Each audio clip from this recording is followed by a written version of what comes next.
night, -2 right now. Colette Kennedy with the full forecast this evening. I'm Chris Ensing. Thanks for joining us. A big moment in the pandemic battle today. People 80 and older in Windsor-Essex able to get their first dose of a COVID-19 vaccine. This here is Betty Ng, the first of the new group now able to get a shot of the vaccine. She got her shot at the targeted vaccination clinic at Windsor's WFCU Center this morning. Our Jacob Barker is there now. Jacob, how are people feeling? Finally be able to get that first shot. Yeah, Chris, well, there was a bit of elation here in the air as people showed up to get their first shot of Pfizer-BioNTech vaccine.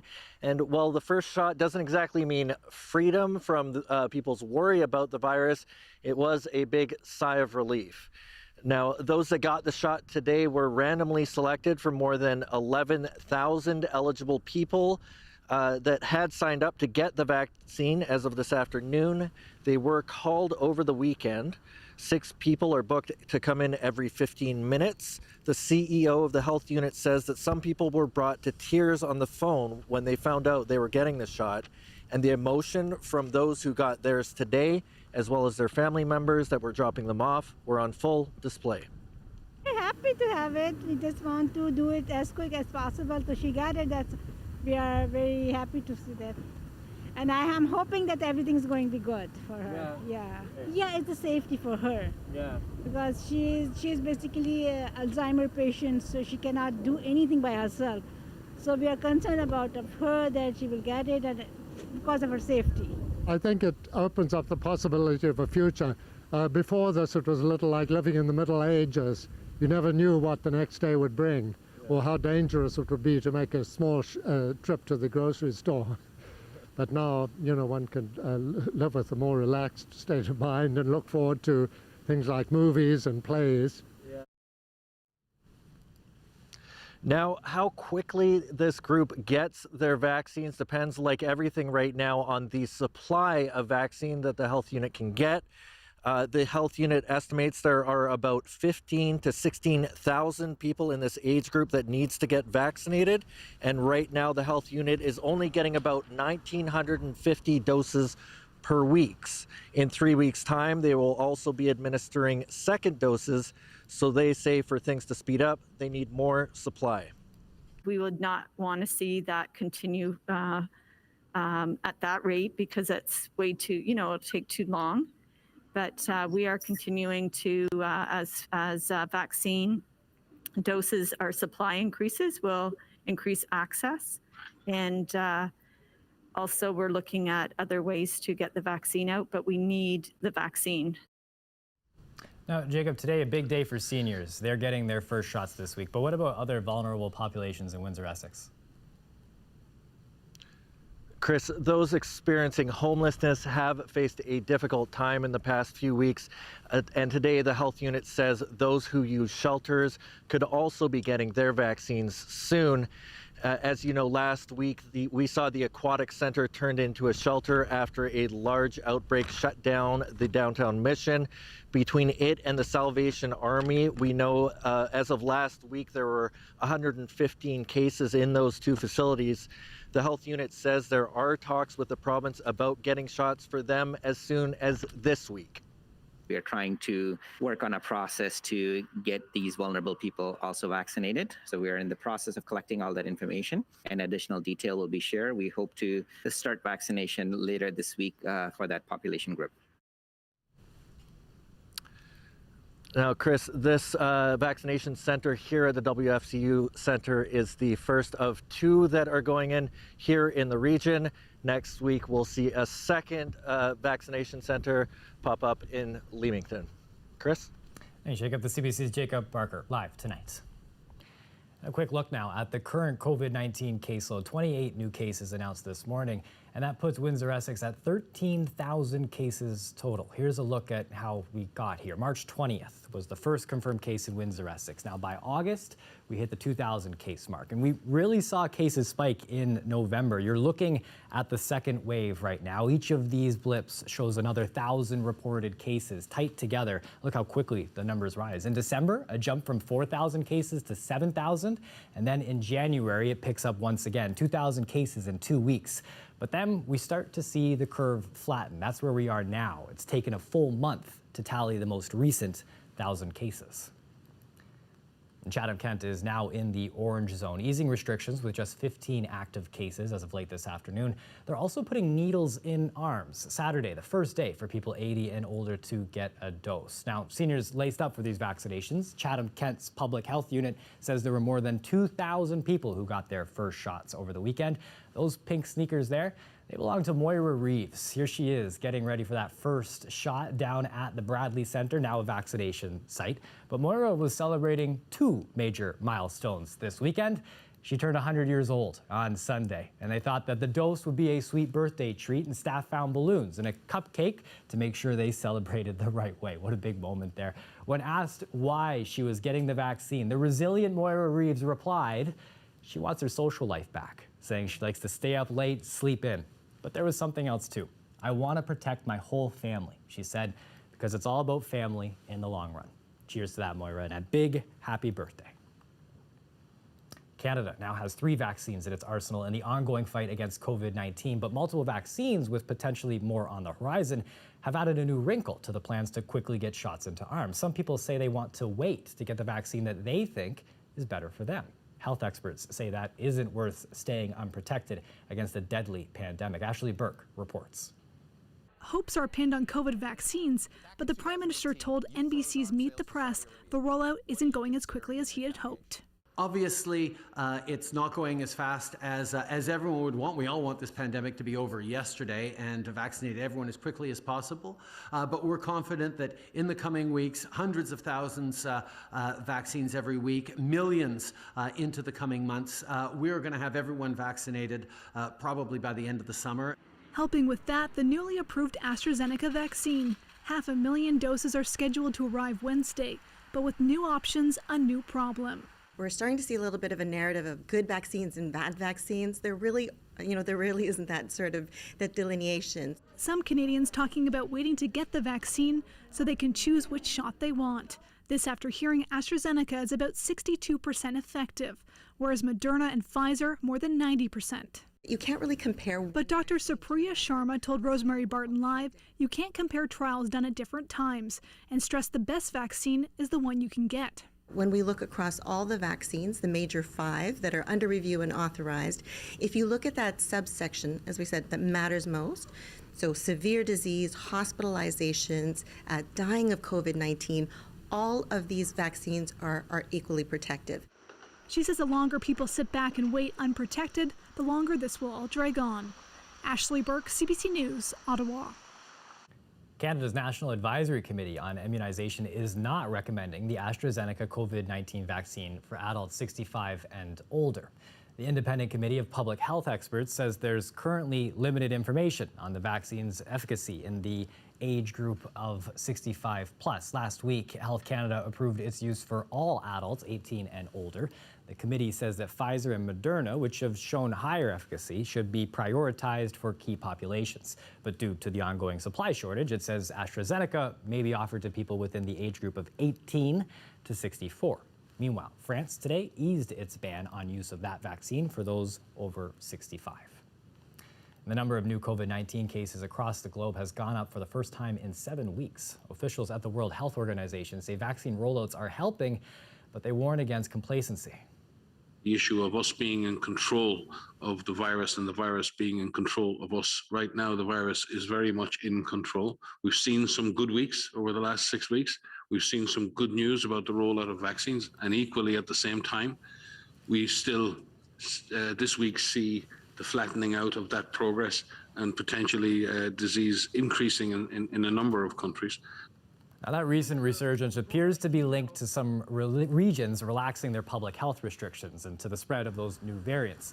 Experts say it would be a mistake to rely only on vaccines and abandoning those other measures. The global total now at more than 114 million infections since the pandemic started.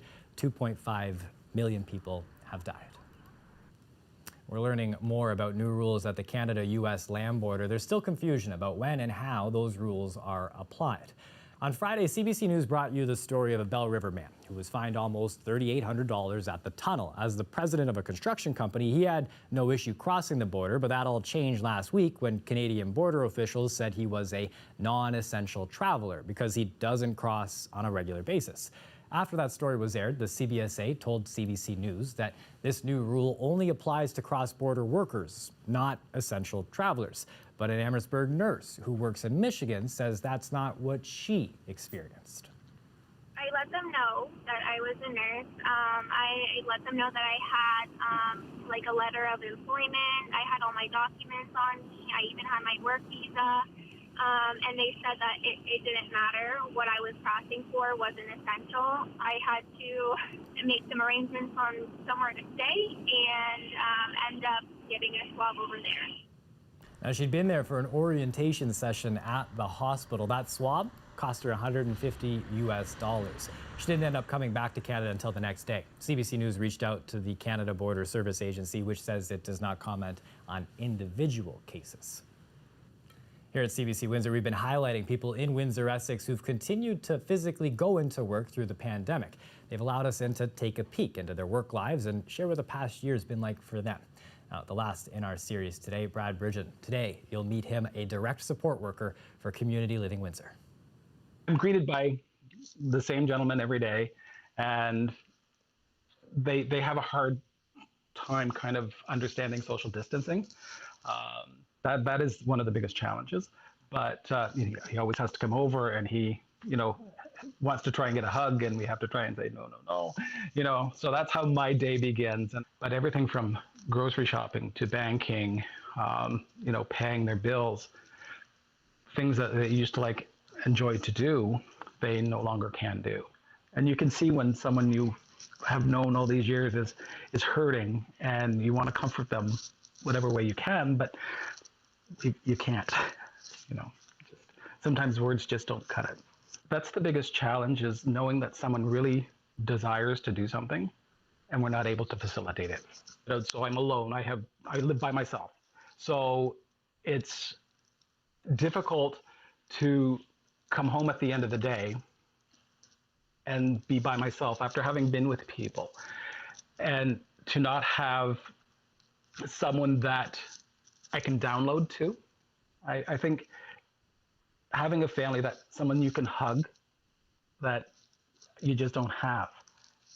And I think the people we support miss that too. I mean, they don't have the connection that they did pre-COVID. You can read more on his story at cbc.ca/Windsor. The City of Windsor is hoping to pilot a project this year to give people more options in how they travel. It was approved last year but put on pause during the pandemic, and they're now revisiting those plans, but some are already zipping around Windsor. CBC's Tamina Aziz reports. I was just chilling in my house doing schoolwork, and I figured, you know what, why not just go outside and get some fresh air with the scooter? He's been riding his e-scooter for almost a year. It's a gift from his mom. He has asthma, so bike riding and rollerblading pose a challenge for him. It gets really hard to sometimes go around, so this is a blessing. It's helped me do so many things.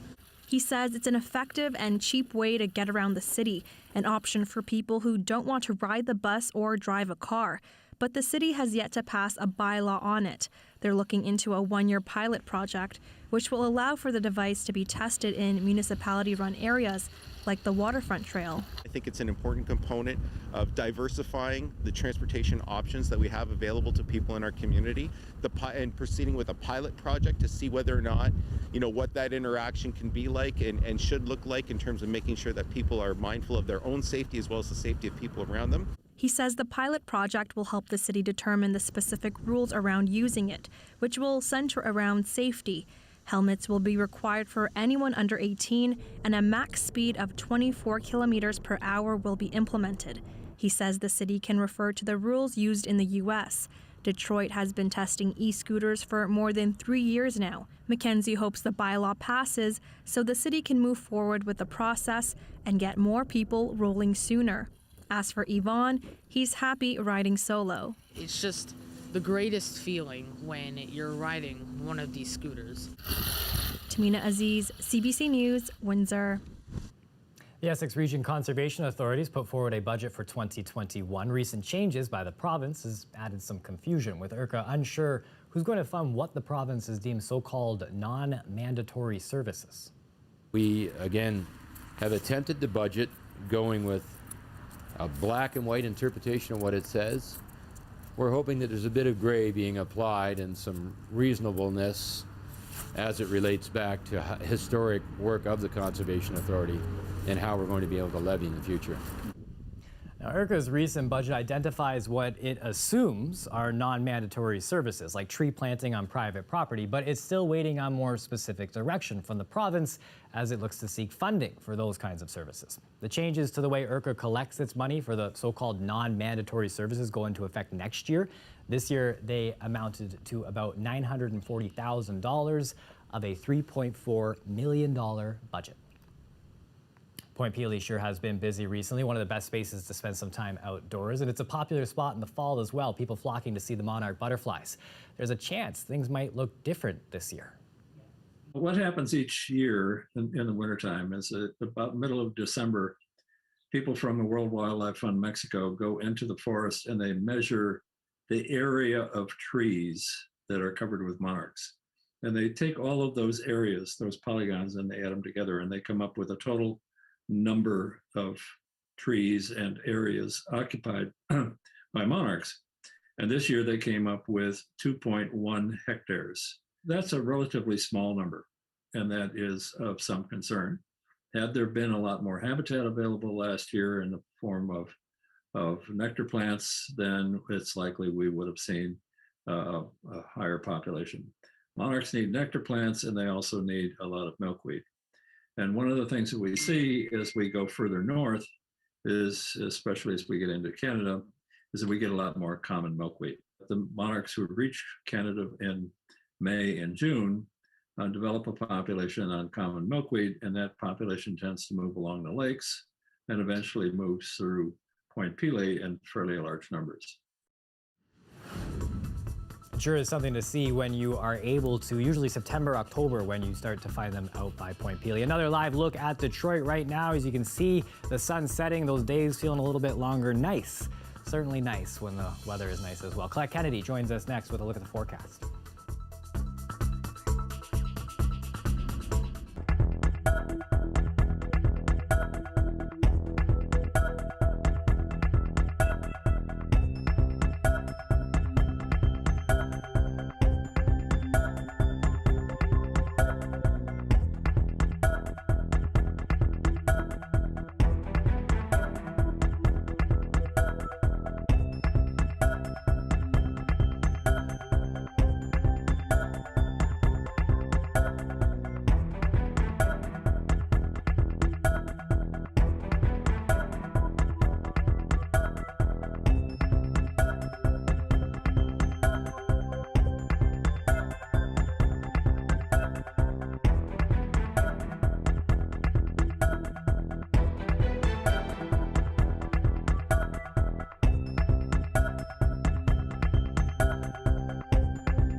Joining us now for a live look at the weather is Colette Kennedy. I'm ready to call it summer, but I guess there's this spring thing that comes in between us, and then there's that meteorological there's another spring. We can both have trouble with that together. Yeah, that one. It starts today, so happy spring, everyone. Yeah, and let me just explain why we started for the beginning of March. And I know it felt like it on the weekend. Should have started on the weekend, right, with those double digits. Today, kind of a different story, but it just defines the 3 months. Now, this doesn't work in every location or every climate, but it works pretty well here around the Great Lakes.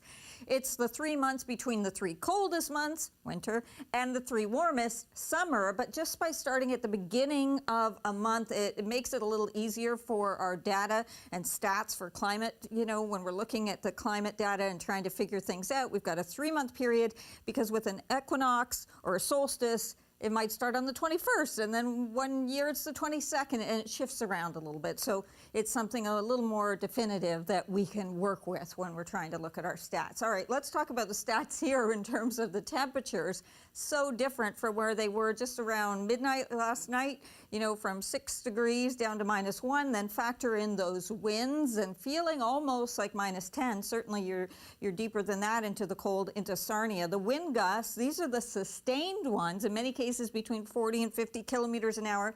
And then we've been seeing some of these wind gusts that have been even stronger. We're seeing them around the Great Lakes, some to 80, even 90 kilometers an hour around Georgian Bay, closer towards 100, and even some blizzard warnings there I'm going to show you in a minute.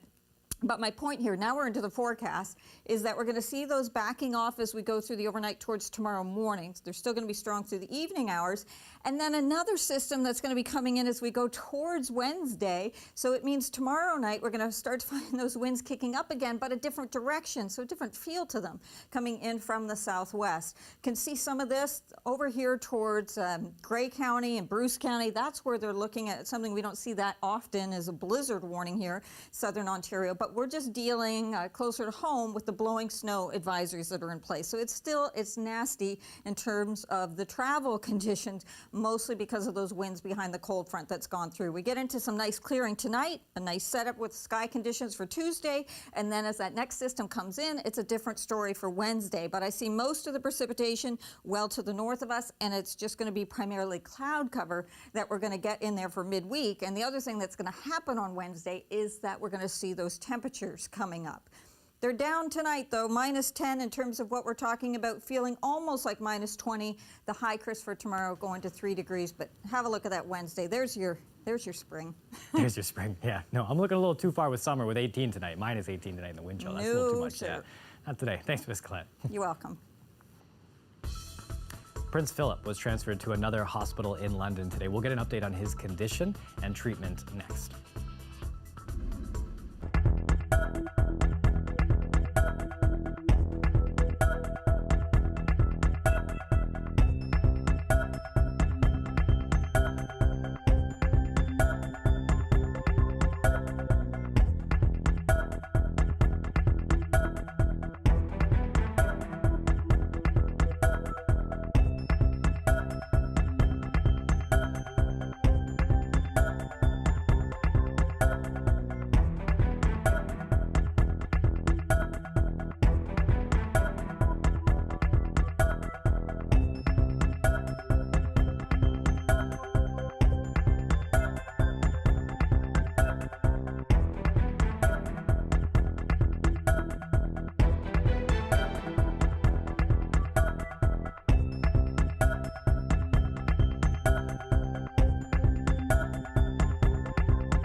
Crowds of protesters defied a crackdown in Myanmar and turned out on the streets of several cities today. They were met with tear gas and stun grenades.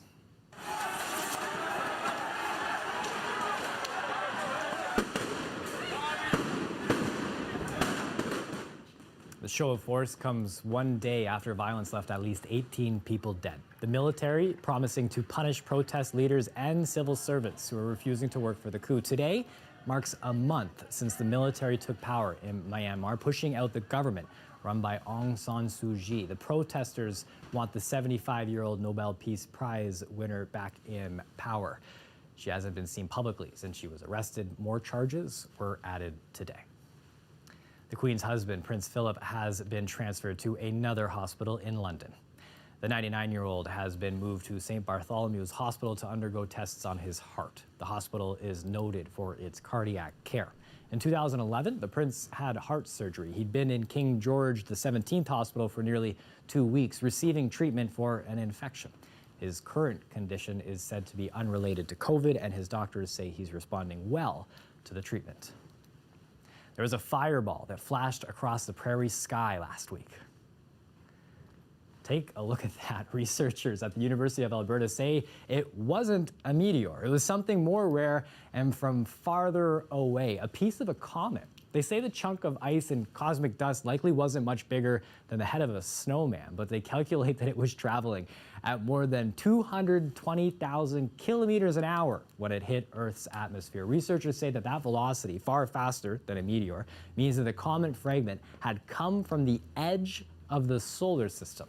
They add that speed is also why it burned up so brightly, lighting the pre-dawn sky across Alberta and parts of Saskatchewan. That's one of those times where you really wish you had one of those dash cameras. And if you live in Windsor, I'm sure you've spent many days wishing you had a dash camera. That's it for CBC Windsor News. Don't forget, for news anytime, you can go to our website, cbc.ca/Windsor. We're on Facebook, Instagram, and Twitter. Rick Mercer, that's up next. Thanks for watching. Have a good night.